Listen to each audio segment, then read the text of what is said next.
ಗೀತಾ, ಗೀತಾ, ಏನು ಮಾಡ್ತಿದೀಯಾ?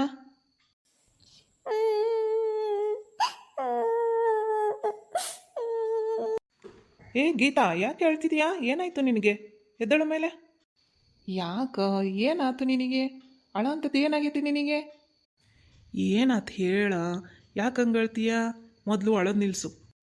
ನಿನಗೆ ಗೊತ್ತಿಲ್ಲೇನು? ನನ್ನ ಹೆಂಡತಿ ಅಳೋದು ನನಗಿಷ್ಟ ಆಗಲ್ಲ. ಮೊದಲು ಅಳು ನಿಲ್ಲಿಸು. ಏನಿಲ್ಲ ರೀ, ಇವತ್ತು ಬೆಳಗ್ಗೆ ಆ ಚೆನ್ನಕ್ಕನ ಮೊಮ್ಮಗಳಿದ್ದಾಳಲ್ಲ, ಅವಳದು ನಾಮಕರಣ ಇತ್ತು. ನಾನು ವಿಮಲ ಹೋಗಿದ್ವಿ. ಅಲ್ಲಿ ಹೋದಾಗ ಸ್ವಲ್ಪ ಜನ ಹೆಣ್ಮಕ್ಳು ನನ್ನ ಬಗ್ಗೆ ಬೇಜಾರಾಗಂಗೆ ಮಾತಾಡ್ಬಿಟ್ರು ಕಣ್ರಿ. ನನಗೆ ತುಂಬ ಬೇಜಾರಾಗೋಯ್ತು. ಸುಬ್ಬಕ್ಕ ರೆಡಿಯಾಗಿ ಬಂದ್ಬಿಟ್ರು. ಕರೆದ ತಕ್ಷಣ ಆ ಚೆನ್ನಕ್ಕಗಂತೂ ಒಂಚೂರು ಬುದ್ಧಿ ಇಲ್ಲ ನೋಡು. ಯಾರನ್ನು ಕರಿಬೇಕು, ಯಾರನ್ನು ಕರಿಬಾರ್ದು ಅನ್ನೋದು ಒಂಚೂರು ಗೊತ್ತಾಗೋದಿಲ್ವಾ? 2 ವರ್ಷ ಆಯಿತು ಇವಳಿಗೆ ಮದುವೆ ಆಗಿ, ಕೈಲೊಂದು ಕೂಸಿಲ್ಲ. ಇವಳು ಏನಾದರೂ ಮಗುನ ಎತ್ಕೊಂಡ್ಬಿಟ್ರೆ ಆ ಮಗುಗೆ ಏನು ದೃಷ್ಟಿ ಆಗ್ಬಿಡುತ್ತೆ, ಎಲ್ಲಿ ಹುಷಾರಿಲ್ದಂಗೆ ಆಗುತ್ತೋ ನೋಡಿ. ಹಿಂಗೆಲ್ಲ ಮಾತಾಡ್ಬಿಟ್ರು ಕಣ್ರಿ ನನಗೆ. ಅದಕ್ಕೆ ಭಾಳ ಬೇಜಾರಾಗೋಗ್ಬಿಡ್ತು ನನಗೆ. ಏನು ಹಾಗೆಲ್ಲ ಮಾತಾಡಿದ್ರಾ? ನೋಡು ಗೀತಾ, ಹಂಗೆಲ್ಲ ಮಾತಾಡೋರ ಬಗ್ಗೆ ತಲೆ ಕೆಡ್ಸ್ಕೊಳಕ್ಕೆ ಹೋಗಬೇಡ. ಸುಮ್ಮನೆ ಇದ್ಬಿಡು. ಅವ್ರ ಬುದ್ಧಿಮಟ್ಟ ಎಷ್ಟಿದನೋ ಅಷ್ಟು ಮಾತಾಡ್ತಾರೆ. ಈ ಸಮಾಜದಲ್ಲಿ ಕೆಲವೊಬ್ಬರು ಹಾಗೆ ಮಾತಾಡೋದು. ಯಾಕಂದರೆ ಅವ್ರ ಬುದ್ಧಿಮಟ್ಟ ಅಷ್ಟಿರುತ್ತೆ, ಹಾಗೆ ಮಾತಾಡ್ತಾರೆ. ನೀನು ಯಾಕೆ ಅದಕ್ಕೆ ತಲೆ ಕೆಡಿಸ್ಕೊಳ್ತೀಯ?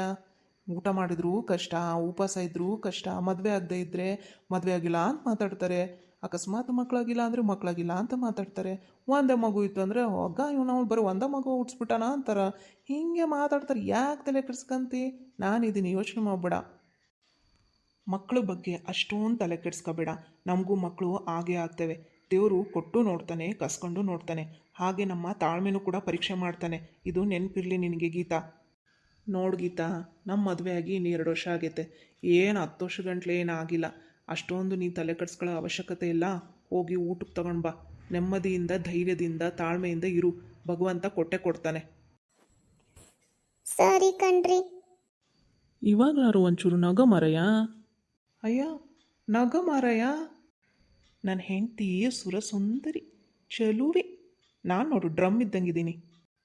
ಗೀತಾಂಜಲಿ ಹಾಲು ಗೆನ್ನೆಗೆ, ವಾರೆ ಗಣ್ಣಿಗೆ, ನಮ್ಮೂರ ಹೆಣ್ಣಿಗೆ, ಮುಂದೆ ಬರೋದಿಲ್ಲ ನಗ ಮಾರಯ್ಯ ಒಂದೀಟರ. ಹೋಗ್ರಿ, ನಂಗೆ ನಾಚಿಕೆ ಆಗುತ್ತೆ. ಅಲ್ಲಲ್ಲೇ ಚಂದುಳ್ಳಿ ಚೆಲುವೆ, ಎಷ್ಟು ಚಂದ ಕಾಣ್ತೀನಿ ನೋಡು ನಕ್ರೆ. ಇನ್ನೊಂದ್ಸರಿ ನನ್ನ ಮುಂದೆ ಅಳಬಾರ್ದು, ಆಯ್ತಾ? ರೀ, ನೀವು ನನ್ನನ್ನು ತುಂಬ ಪ್ರೀತಿ ಮಾಡ್ತೀರಲ್ವಾ? ಹ್ಞೂ, ಮತ್ತೆ ಪ್ರೀತಿ ಮಾಡೋಕ್ಕಿಲ್ವೇ ನನ್ನ ಮುದ್ದಿನ ಹೆಂಡತಿ? ಹೆಂಡತಿಯೊಬ್ಬಳು ಮನೆಯೊಳಗಿದ್ದರೆ ನನಗದು ಕೋಟಿ ರೂಪಾಯಿ. ಹೆಂಡತಿಯೊಬ್ಬಳು ಹತ್ತಿರವಿದ್ದರೆ ನಾನು ಒಬ್ಬ ಸಿಪಾಯಿ.